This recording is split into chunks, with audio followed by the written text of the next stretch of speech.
ուզում եմ մտահոգությունները հայտնել Արտաշատի համայնքի ղեկավարի առողջական վիճակի մասին, որտեղ վերջերս հանդիպումներից մեկի ժամանակ տեսանք ինչ ուժգին հարված ստացավ Հայաստանի Հանրապետության վարչապետի կողմից հենց այն խոսքի վրա, որ լեզվի սայթակում էր արել խեղճը եւ համարձակվել էր ասել, որ մեր Արամի շենքերն է խոսքը ոստիկանապետ Արամ Հովանիսյանի, եթե չեմ սխալվում ազգանունը, շենքերի մասին է։ Այլ հարցս հետեւյալն է. դուք այդ հարցի վերաբերյալ քրեական բարույթ նախաձեռնել եք, թե ոչ։ Եթե ոչ, ինչու չեք նախաձեռնել։ Հաջորդ իմ հարցը վերաբերում է ճանապարհային դեպարտամենտին եւ առհասարակ ասֆալտապատման աշխատանքներին։ Բազմաթիվ անգամներ բարձրաձայնել ենք անորակ ասֆալտի, փոխկապակցված անձնավորությունների հետ կապված խնդիրների եւ ճանապարհամաքրման աշխատանքների եւ այլ եւ այլ։ Այս ուղղությամբ որևէ մի գործ տեղից շարժվել է, թե չէ։ Եվ երրորդ հարցը, ասում եք գործում զղջացել է։ Այդ ո՞նց եք որոշում։ Այս մեկը զղջացել է, այն մեկը չի, այսինքն կարա հանցանքանի գործում զղջա եւ գործը ջրվի գնա։ Այսինքն ես ուզում եմ հասկանամ այդ պահը, էլի, այդ ո՞նց է, այդ զղջման պահը ո՞նց է, արտաքին տեսքից է, թե մերձիշխանական շրջանակներից է, թե ո՞նց է, էլի, այդ հանգամանք ուզում եմ հասկանամ։ Եվ հաջորդ իմ հարցը, դուք այստեղ նաև գործընկերս ասես թմրանյութերի հետ կապված։ Հիմա Հայաստան, եթե չեմ սխալվում, մոտ 1 տոննային, մոտ 700-800, չգիտեմ հստակ թիվը, տոննա նարկոտիկ է բերվել Հայաստան, այդ գործը կա։ Հիմա այդ գործի շրջանակներում որևէ մի պաշտոնյայի վրա քրեական գործ հարուցվել է, թե չէ, հասկանում ենք, չէ՞ որ երկնքից չի ընկել այդ նարկոտիկը, սահմանով է եկել, մարդիկ կան եւ այլ եւ այլ։ Խնդրում եմ նաև այս հարցին պատասխանել։ Շնորհակալություն։ Առաջի հարցի հետ կապված, պարոն Դանիելյան, ասեմ, որ քրեական վարույթ չկա։ Չունենք նախաձեռնված քրեական վարույթ։ Թմրամիջոցների հետ կապված ես այս հարցադրմանը պատասխանեցի, որ դա չի մտնում հակակոռուպցիոն կոմիտեի գործառույթների մեջ ընդհանուր թմրամիջոցների դեմ պայքարի եւ դրանով նախաքննության կատարման լիազորությունը վերապահված չէ հակակոռուպցիոն կոմիտեին, անգամ ձեր նշած դեպքում թե արդյոք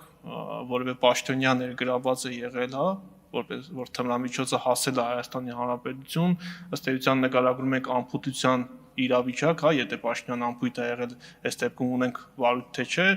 պաշտոնական անփութության դեպքում եւս քննությունը վերապահված է քննչական կոմիտեին եւ ձեր հարցադրմանը ես չեմ կարող պատասխանել, եթե ունենում ենք դիտավորություն վարույթով հիմնավորված, ապա այդ դեպքում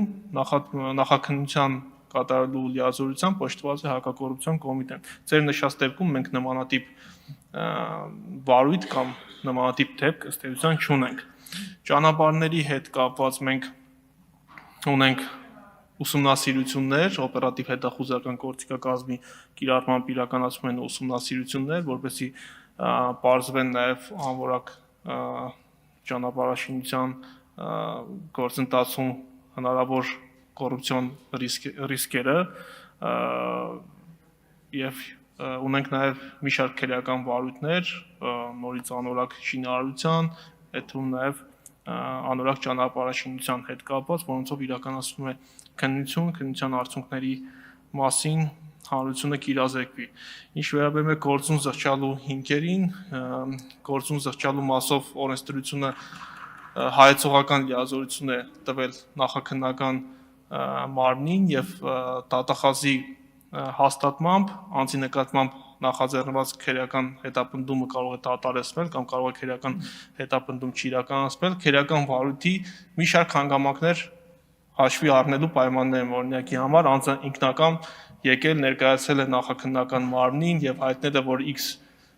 պաշտոնյային տվել է որոշակի գումարի կաշառք, համագործակցել է նախաքննական մարմնի հետ, ցուցմունքներ է տվել, աջակցել է բացահայտմանը եւ նախաքննական մարմինը գտնում է,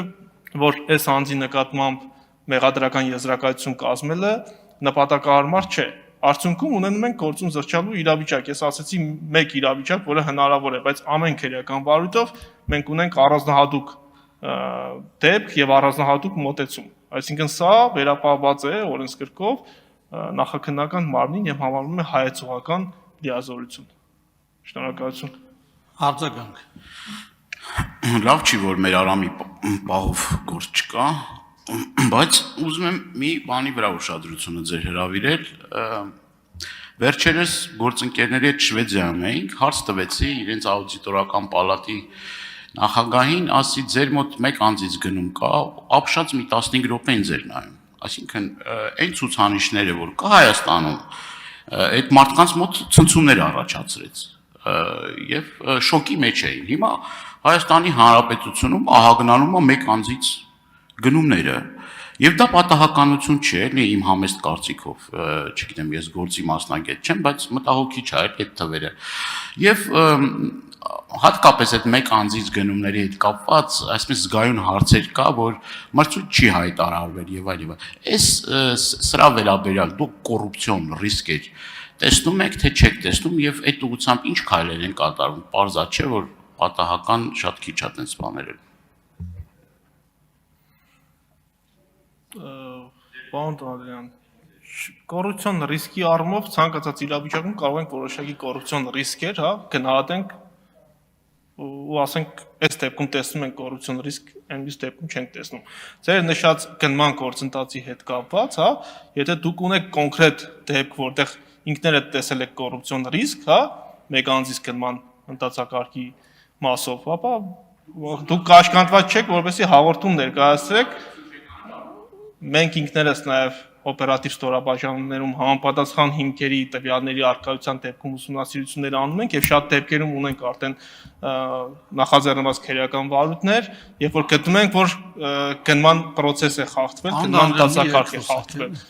Սակայն եթե դուք ինքներդ ունեք նմանատիպ դեպք, որովհետեւ ես ձեր հարցին ընդհանրական չպատասխանեմ, ներկայացրեք այդ դեպքը, մենք իրավական գնահատական տանք ու ձեր հարցադրումը ստացվի որ լիարժեք պատասխան է ստացել։ Շնորհակալություն։